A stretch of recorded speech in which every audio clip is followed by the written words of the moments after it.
నమస్తే, welcome to టీటన్. RSS BJP bulldozer రాజకీయాలకు supreme court వెల్లడించిన తీర్పు ఒక చెంపదెబ్బ అని ఢిల్లీ రాష్ట్ర సిపిఎం కమిటీ పేర్కొంది.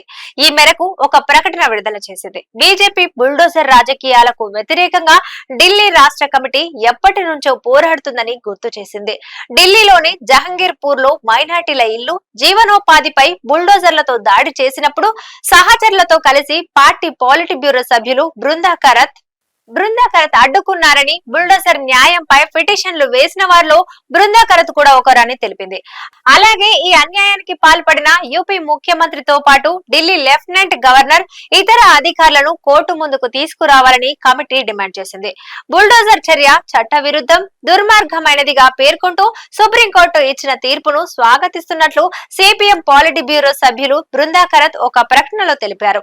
అయితే ఈ తీర్పు ఇంతకు ముందే ఇచ్చి ఉంటే బాగుండేదని, ఇది బీజేపీ పాలిత రాష్ట్రాల్లోని అనేక ఇళ్లను కాపాడి ఉండేదని అన్నారు. ఇప్పటికైనా ఈ తీర్పు వచ్చిందని, ఈ తీర్పుతో బీజేపీ లక్ష్యంగా చేసుకున్న నష్టపోయిన పేదలు, ముఖ్యంగా మైనార్టీలకు, అలాగే భవిష్యత్తులో నష్టపోయేటువంటి వారికి న్యాయం జరుగుతుందని బృందా కరత్ తెలిపారు.